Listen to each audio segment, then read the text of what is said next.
Please आज एक promise करो कि टेंशन कोई भी हो, सोल्यूशन है, कहीं ना कहीं उसका सोल्यूशन है।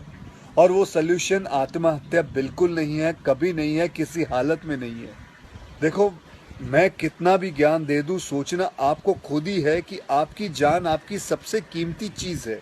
चाहे कोई भी बड़े से बड़ा स्ट्रेस हो लाइफ में, एक बार इमेजिन करो अपने माँ बाप की हालत अगर उन्हें पता चले कि तुमने अपनी जान ले ली है, खुदकुशी कर ली है। शायद आप सोच भी नहीं सकते कि उनको कैसा फील होता होगा। एकदम डायरेक्ट बोलूं, दिल से बोलूं, मेरा पहला नेशनल अवार्ड जो मुझे आज हमारे आदरणीय राष्ट्रपति जी के हाथों से मिलेगा, मैं बता नहीं सकता कि कितनी खुशी हो रही है।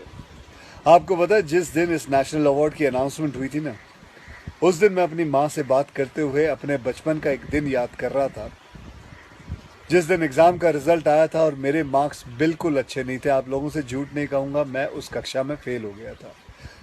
रिपोर्ट कार्ड लाते हुए मैं ये सोच रहा था कि आज घर में बड़ी कुटाई होने वाली है यार। उस दिन मेरे पिताजी ने मुझे सामने बिठाया और बड़ी शांति से कहा, देखो बेटा, तुम करना क्या चाहते हो, ये बताओ मुझे, बताओ करना क्या चाहते हो। मैंने कहा, पापा मैं स्पोर्ट्स में मन लगता है मेरा, मैं खेल कूद करना चाहता हूँ, खिलाड़ी बनना चाहता हूँ। उन्होंने कहा, ठीक है, फिर उसमें ध्यान दो, हम सपोर्ट करेंगे, साथ में थोड़ी पढ़ाई भी करो।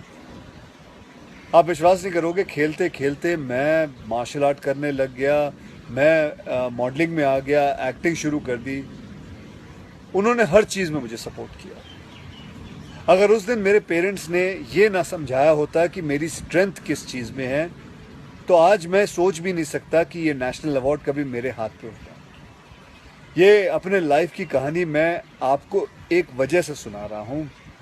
कुछ दिन पहले अखबार में मैंने पढ़ा था कि एक आईआईटी के स्टूडेंट्स ने फांसी लगा के आत्महत्या कर ली, स्ट्रेस में था पढ़ाई के लिए।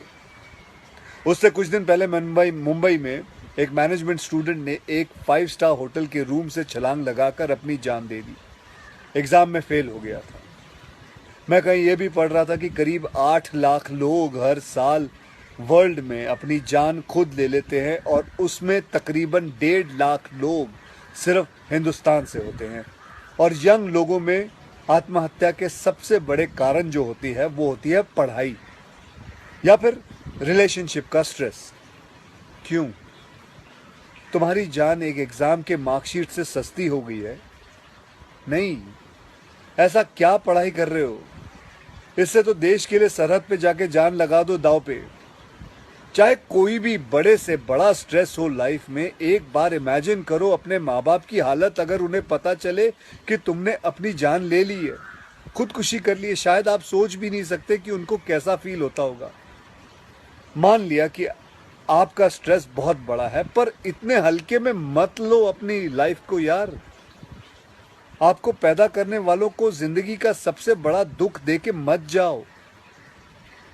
और पेरेंट्स से भी यही कहूंगा, यही पूछना चाहूंगा कि कहाँ गए वो ज़माना, कहाँ गया वो ज़माना जब आप लोग अपने बच्चों के साथ डिनर टेबल पे बैठ के बातें किया करते थे, पूछा करते थे कि कैसा चल रहा है, आपके दोस्त कैसे हैं, पढ़ाई कैसी चल रही है। आज आपका बच्चा आपको अपना स्ट्रेस कैसे बताएगा जब आप भी अपने फ़ोन में आंखें गाड़ के बैठे हो और आपका बच्चा भी फेसबुक पे फ्रेंड्स ढूंढ रहा है। ऐसा क्यों होता है कि जब बच्चे को हाथ पांव पे चोट लगती है तो आप फट से डॉक्टर को बुला लेते हो, लेकिन अगर उसे दिमाग में स्ट्रेस हो तो हम बस एक लेक्चर झाड़ देते, कहते थे बेटा नो, थिंक पॉजिटिव बेटा, थिंक पॉजिटिव। मेंटल हेल्थ के लिए भी डॉक्टर या काउंसलर से हेल्प लेना उतना ही ज़रूरी है जितना और किसी तकलीफ के लिए। इसमें कोई शर्म की बात नहीं है। देखो, मैं कितना भी ज्ञान दे दूं, सोचना आपको खुद ही है कि आपकी जान आपकी सबसे कीमती चीज़ है। कोई स्ट्रेस आए ना तो उसको बोल देना बहुत अच्छा है। अपने अंदर घुलना, उसको अंदर रखना, दबा के रखना बिल्कुल नहीं। किसी दोस्त को बोल दो या अपने माँ बाप से शेयर करो। मेरे एक फ्रेंड ने उस दिन व्हाट्सएप पे एक बहुत काम की बात फॉरवर्ड की थी। एक हॉस्पिटल की ओपन हार्ट सर्जरी यूनिट के बाहर एक शेर लिखा हुआ था, मैं आपसे शेयर करना चाहता हूँ। वहाँ लिखा हुआ था कि अगर दिल खोल लेते अपने यारों के साथ तो आज खोलना ना पड़ता औजारों के साथ। भैया मुझे एक प्रॉमिस करो कि आज प्लीज़ आज एक प्रॉमिस करो कि टेंशन कोई भी हो, सल्यूशन है, कहीं ना कहीं उसका सल्यूशन है, और वो सल्यूशन आत्महत्या बिल्कुल नहीं है, कभी नहीं है, किसी हालत में नहीं है। अपना ध्यान रखो, मिलते हैं फिर। Till then, next time, good bye, जय हिंद।